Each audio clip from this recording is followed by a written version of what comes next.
चीजें बदल चुकी हैं। अब जब भी हमें कुछ पसंद आ जाए तो डबल टैप, और जब भी हमें कुछ ना पसंद आए तो डिसलाइक्स, कमेंट्स, ट्वीट्स। आजकल कुछ भी करने से पहले update your status update.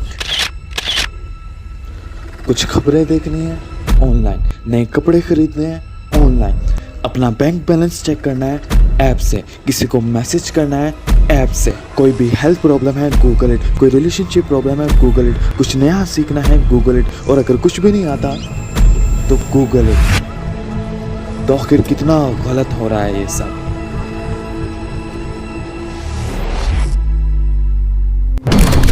Social media websites पर किसी की जानकारी सुरक्षित नहीं है, और ये सच भी है कि मुख्तलिफ कंपनीज अपने मकासद हासिल करने के लिए मोबाइल फोन सर्विस के डेटा की तलाश में रहती हैं।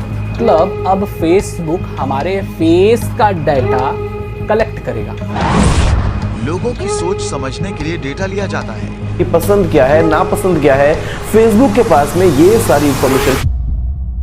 मैं कभी भी नहीं दूंगा अपना डेटा, चाहे मुझे फेसबुक बंद करना पड़े। The depths of this industry, the really darkest corners, have yet to be exposed to any light whatsoever. This data is going to be taken from you and it is going to be sold. Every location that you visit physically can be recorded. After years of secretly monitoring the public, we were astounded so many people would willingly publicize where they live, their religious and political views, an alphabetized list of all their friends' personal email addresses, phone numbers, hundreds of photos of themselves, and even status updates about what they were doing moment to moment. It is truly a dream come true for the CIA.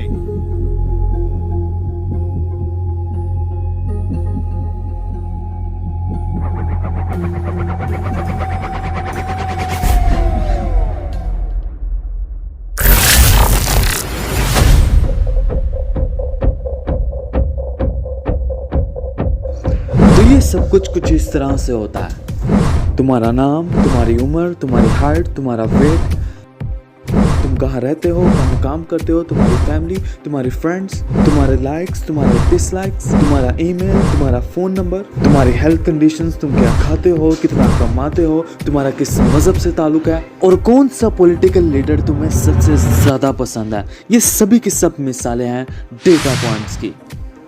और ये छोटी से छोटी information बड़ी ही valuable चीज़ें हैं। आखिर क्यों मैं तुम्हें ऐसा कह रहा हूँ, और आखिर किसके लिए ये वैल्यूएबल है ये सारी तुम्हारी इन्फॉर्मेशन? शायद किसी एडवर्टाइजमेंट कंपनी के लिए, या फिर शायद किसी इंटेलिजेंस एजेंसी के लिए, क्योंकि इस बड़े डेटे को इस्तेमाल कर ये आसानी से पता चलाया जा सकता है कि आखिर कौन हो तुम, तुम्हारी एक्टिविटीज़ और वह सब कुछ जिनके बारे में वो जानना चाहते हैं। तो अभी तक तुम यही सोचते हो कि तुम्हारा डाटा कोई हासिल नहीं कर सकता। गलत। आज के इस दौर में तुम्हारा डाटा कोई भी हासिल कर सकता है, और फिर वो तुम्हारा डाटा नहीं रहता। तो डाटा ब्रोकर्स की इस दुनिया में तुम्हारा खुशामदीद। एक $200 बिलियन की एक ऐसी खतरनाक इंडस्ट्री जिसका सिर्फ और सिर्फ एक ही मकसद है, तुम्हारा डाटा उठाकर दूसरों को बेच देना, और वो भी $बिलियन में। तो ये सब सुनकर तुम्हारे ज़हन में गूगल और फेसबुक ज़रूर आता होगा कि शायद ये सभी ऐसा काम करते होंगे, लेकिन हकीकत सिर्फ यही नहीं है। अमेरिका में 4000 से भी ज़्यादा खुफिया कंपनीज मौजूद हैं, ऐसी कंपनीज जिनको कोई नाम है ना निशान, बस वो सीक्रेटली डाटा बेचने में लगे हुए हैं। और किसका डाटा? तुम्हारा डाटा। तुम्हारी सारी की सारी इंफॉर्मेशन ये बेच डालते हैं सिर्फ और सिर्फ पैसे के लिए, और वो भी तुम्हें पता चले बगैर।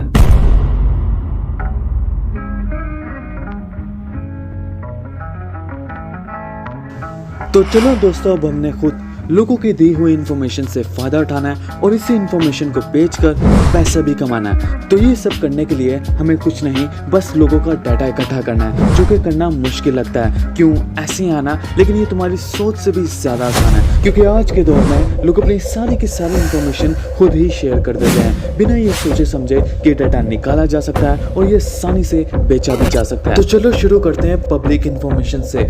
ऐसी इन्फॉर्मेशन जो कि हमें social media pages, profiles, groups और दूसरी वेबसाइट से मिल जाती है। There was nothing to hack. People were going to provide their own pictures, their own information.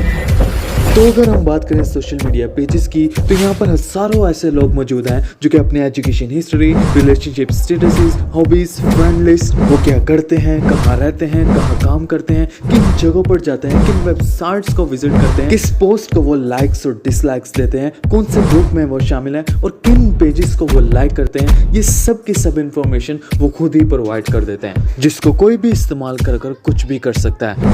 नाम, फोन नंबर, फोन की मालूमात, मोबाइल, मॉडल और company, internet connection, battery level, WhatsApp पे किए जाने वाला कोई भी माली लेन देन। और सिर्फ यही नहीं, अभी नहीं वेबसाइट्स के जरिए property records, court records, land registry, birth certificates, death certificates, bankruptcy details, ये सब की सब इंफॉर्मेशन आसानी से हासिल की जा सकती है। लेकिन मैं ये बात जानता हूँ कि तुम्हारे नज़दीक ये कोई ज़्यादा खास इन्फॉर्मेशन नहीं थी, क्योंकि हमें तो इससे भी ज़्यादा खुफिया इन्फॉर्मेशन चाहिए। तो चलो चलते हैं उन कंपनीज के पास जो कि सिर्फ पैसे की खातिर अपने तमाम कस्टमर्स का डाटा बेचने पर राज़ी हो जाती हैं। तो चलो चलते हैं तुम्हारी फेवरेट सुपर मार्केट्स पर, जहाँ पर जाना और शॉपिंग करना तुम्हें बहुत ही पसंद है। लेकिन क्या तुम जानते हो कि वो मेंबरशिप कार्ड्स, सस्ती ऑफर्स, स्पेशल ऑफर्स और चीज़ें आती कीमतों पर ये सुपर मार्केट्स वाले तुम्हें क्यों ऑफर करते हैं? हकीकत ये है कि इन सभी चीज़ों से इन लोगों को पता चल जाता है कि आखिर तुम क्या खरीद रहे हो, कब खरीद रहे हो और कितनी दफ़ा खरीद रहे हो, और फिर होता क्या है, ये सब की सब इंफॉर्मेशन बेच दी जाती है। Retailers are finding out that they have a secondary source of income, which is that the data about their customers. और सिर्फ यही नहीं, चलो चलते हैं medical companies, medical centres, pharmaceutical stores, जो कि अपने पेशेंट्स का तमाम डाटा और किसी को नहीं बल्कि फेसबुक को बेच देते हैं। वैसे इसी लिस्ट में सबसे ऊपर नाम है व्हाट्सएप का और फिर उसके बाद फेसबुक मैसेंजर का। खबर तो ये भी है कि सिग्नल और टेलीग्राम से भी ज़्यादा डेटा ये दोनों ऐप्स आपका लेकर जाती हैं। What web visitors don't realize is that Take5's real business is collecting and selling the information. तो क्या ये सब यहीं पर खत्म हो जाता है? बिल्कुल भी नहीं। तो चलो चलते हैं गाड़ियों की लाइसेंस प्रोवाइड करने वाली कंपनीज के पास, जो तुम्हारा नाम, एड्रेस, फोन नंबर्स, हर चीज बेच डालते हैं। DMVs are making millions of dollars selling drivers' personal information. लेकिन इन सभी फ्री एप्स में क्या, जिनको इस्तेमाल करने के लिए हमें पैसे नहीं देने पड़ते, जिसमें फेसबुक, व्हाट्सएप, इंस्टाग्राम, ट्विटर, ये सभी शामिल है। ऑनलाइन गए तो उसके बाद में जो बड़ी बड़ी कंपनीज हैं, फिर चाहे वो फेसबुक हो, चाहे वो गूगल हो, दोस्तों चाहे कोई और कंपनी हो, उनके पास में आपका बहुत सारा डेटा है, आपके बारे में बहुत सारी इंफॉर्मेशन है कि भैया। हकीकत ये है कि ये फ्री एप्स तुम्हारे साथ जो करती हैं उसके बारे में तुम्हें अंदाजा भी नहीं है। अब फेसबुक हमारे फेस का डाटा कलेक्ट करेगा, और ये किसी लिए कलेक्ट करेगा? हकीकत ये है, इन सभी ऐप्स में ऐसे सॉफ्टवेयर्स इंस्टॉल्ड होते हैं जिससे तुम्हारे मोबाइल का अपना कैमरा एक स्पाई कैमरा बन जाता है, तुम्हारे मोबाइल का अपना माइक्रोफोन एक स्पाई रिकॉर्डर बन जाता है, जिससे 2400 घंटे तुम्हारा अपना ही मोबाइल तुम्हारी ही मॉनिटरिंग करता है। और सिर्फ यही नहीं, तुम्हारे लाइक्स, तुम्हारे डिसलाइक्स, तुम्हारा फ़ोन नंबर, तुम्हारा ईमेल एड्रेस, तुम्हारी लोकेशन, तुम्हारे फ़ोन में मौजूद हर एक डिटेल्स ये ऐप्स ले जाती हैं। बात करते हैं आपकी पसंद है, आपके लाइक्स, आपके डिसलाइक्स, आपकी लोकेशन, जितनी भी चीजें हैं, आपकी जो पर्सनल डिटेल्स भी हैं, उनका इस्तेमाल करके ये लोग अपना फायदा उठाते हैं। तो अब लोग पूछते हैं कि ऐसा सभी कुछ करना लीगल है? तो हाँ, बिल्कुल लीगल है, क्योंकि तुम खुद इस एक्सेप्ट और अलाउ के बटन के जरिए अपनी सारी की सारी इंफॉर्मेशन देने पर राजी हो जाते हो।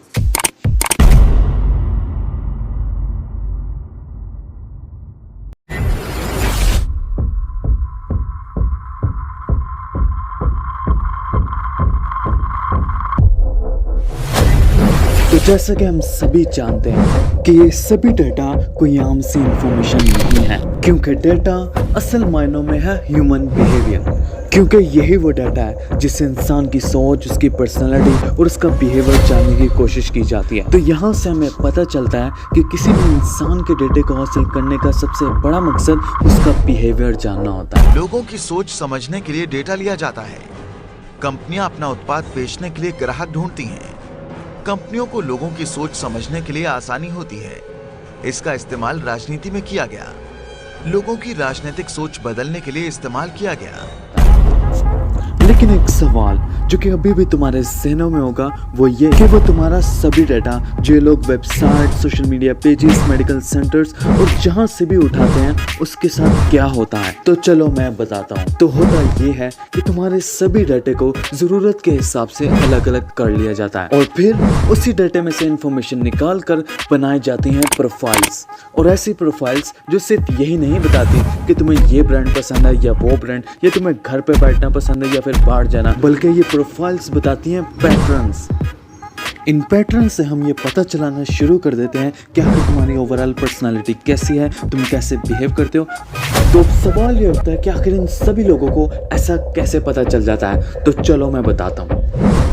तुम्हारे जस्ट फेसबुक के लाइक्स और डिसलाइक से यह आसानी से पता चलाया जा सकता है कि तुम्हारा पॉलिटिकल पॉइंट ऑफ व्यू क्या है। तुम्हारी ऑनलाइन परचेज इस तरह से यह आसानी से बताया जा सकता है कि तुम्हारी उम्र कितनी है, तुम्हें क्या खरीदना पसंद है, तुम बच्चे हो या बड़े।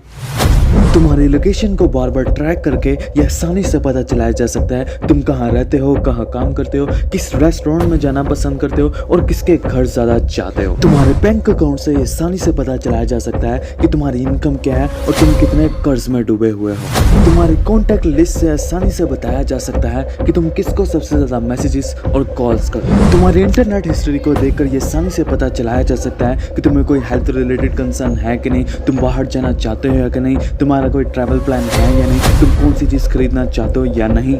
तो ये सभी डाटा हमें अलाउ करता है कि हम बनाएं एक प्रोफाइल, वो भी इंडिविजुअल बेसिस पे। ऐसी प्रोफाइल जो कि साफ साफ यही बता देती है कि तुम एज अ पर्सन क्या हो, क्या सोचते हो, तुम्हारी पर्सनैलिटी क्या है। तो ये सभी डाटा मिलकर बना देता है एक प्रोडक्ट, एक ऐसी प्रोडक्ट जो तुम्हारी फीलिंग्स, इमोशंस, तुम्हें क्या पसंद है क्या नहीं, तुम्हारी जिंदगी से रिलेटेड हर चीज़ खोल खोल कर बता देती है। और यही वो प्रोडक्ट है जिसमें मौजूद इंफॉर्मेशन सिर्फ तुम्हारी है और यही वो चीज़ है जिसको करोड़ों में बेच दिया जाता है।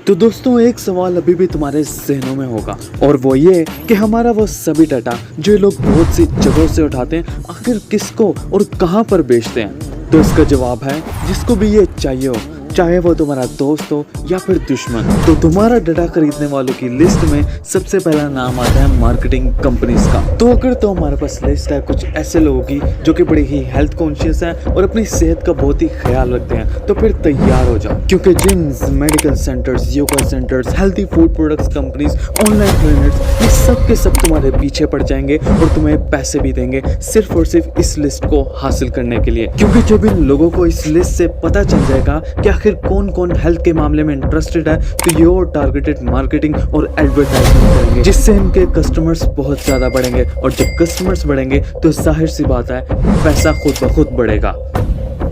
तो क्या ये सिर्फ यहीं पर खत्म हो जाता है? बिल्कुल भी नहीं। तो जैसा कि हमने बात की प्रोफाइल्स की कि वो हमारी जिंदगी से रिलेटेड हर एक चीज बता देती हैं, तो वही प्रोफाइल्स ये तक बता देती हैं कि तुम्हारी जिंदगी कितनी रिस्की है। और यही वो इन्फॉर्मेशन है जिसको इंश्योरेंस कंपनीज छोड़ना कभी भी पसंद नहीं करती। तो अगर तुमने कोई नई गाड़ी या बाइक ली है तो फिर तैयार हो जाओ, क्योंकि ये इन्फॉर्मेशन खुद ब खुद इंश्योरेंस कंपनीज के पास पहुंच जाएगी और फिर तुम इस गाड़ी के इंश्योरेंस के चक्कर में अपना सारा का सारा पैसा उन्हें दे बैठो। और अगर हम बात करें बैंक्स की, तो बैंक्स को तो तुम्हारी इन्फॉर्मेशन से बहुत ही प्यारा है, क्योंकि तुम्हारी क्रेडिट हिस्ट्री चेक कर बैंक्स वहीं से फैसला कर लेते हैं कि तुम्हें लोन देना भी है क्या नहीं। तो पीपल सर्च वेबसाइट का क्या, ऐसी वेबसाइट जो कि पैसे देकर किसी का भी डाटा बेच देती है। तो इन सभी लोगों को तुम्हारा डाटा हासिल करना बहुत ही पसंद है। क्यों? क्योंकि ये चीज़ इन्हें पैसा देती है। और ये सिर्फ चंद लोग नहीं है जो तुम्हारा डाटा बेचने में लगे हुए हैं, बल्कि ये पूरी वेब है जिसमें एक इंसान दूसरे को बेचता है, दूसरा तीसरे को, तीसरा कंपनीज को, और कंपनीज आगे किसी और को तुम्हारा सारा डाटा बेच देती हैं। कि मुख्तलिफ कंपनीज अपने मकासद हासिल करने के लिए मोबाइल फ़ोन सर्विस के डेटा की तलाश में रहती हैं। सोशल मीडिया वेबसाइट्स पर किसी की जानकारी सुरक्षित नहीं है। डेटा लीक मामले में फेसबुक के बाद अब ट्विटर का नाम भी जुड़ गया है। तो डेटा ब्रोकर्स एक 200 बिलियन की खतरनाक इंडस्ट्री जो सिर्फ खड़ी है सिर्फ तुम्हारे और तुम्हारे डेटे पर। तो अब यकीनन तुम्हारे जहन में ये सवाल होगा कि मुझे अपने डेटे की परवाह करनी भी चाहिए या नहीं। तो दोस्तों, जैसे कि हम सभी जानते हैं कि जिस दौर में हम रह रहे हैं वो साइंस, टेक्नोलॉजी और इंटरनेट का है। और जो कुछ हमने पिछले पार्ट्स में देखा वो सब का सब इसी बारे में था कि आखिर कैसे तुम्हारा डेटा उठाकर बेच दिया जाता है। लेकिन मैं जानता हूँ कि ये बात तुम्हें इतनी परेशान नहीं करेगी जितनी करनी चाहिए, क्योंकि बहुत से लोग ये आराम से कह देते हैं कि मेरे पास तो कुछ ऐसा डेटा है ही नहीं, तो मुझे क्या डरने की जरूरत है। वही डेटा भैया करोड़ों यूजर्स का, उनके बारे में बहुत सारी इंफॉर्मेशन हो, तो यहाँ पे आगे चल के कैसे कंपनी उसको कैसे इस्तेमाल करके हमारे अगेंस्ट लेके आ सकते हैं दोस्तों, ये एक बहुत ही बड़ा क्वेश्चन मार्क है। तो ये डेटा ब्रोकर्स की इंडस्ट्री खतरनाक सवाल खड़ा कर रही है, और वो ये कि अगर तुम्हारी सारी की सारी इंफॉर्मेशन बेच दी जाए, वो भी सिर्फ इन फ्री एप्स और वेबसाइट्स को इस्तेमाल करने पर, तो क्या ये सब तुम्हारे लिए इसी लिस्ट में सबसे ऊपर नाम है व्हाट्सएप का और फिर उसके बाद फेसबुक मैसेंजर का। खबर तो ये भी है कि सिग्नल और टेलीग्राम से भी ज्यादा डेटा ये दोनों ऐप्स आपका लेकर जाती हैं। मैं जानता हूँ कि इसी डेटा को इस्तेमाल कर क्रिमिनल्स को ट्रैक किया जा सकता है, बिजनेसेस को प्रमोट किया जा सकता है, लेकिन क्या हो कि तुम्हारी सारी इंफॉर्मेशन किसी गलत हाथों में चली जाए? क्या हो कि कोई कंपनी तुम्हारा सारा डेटा किसी ऐसे शख्स को बेच दे जिसके अज़ाइम खतरनाक हो? क्या हो कि कोई तुम्हारा ही डेटा तुम्हारे ही खिलाफ प्रोपागेंडा करने में इस्तेमाल कर ले? क्या तुम्हें अब भी परवाह नहीं है अपने डेटे की, या फिर तुम अब भी हंसते ही रहो? हकीकत ये है कि अब बहुत देर हो चुकी है।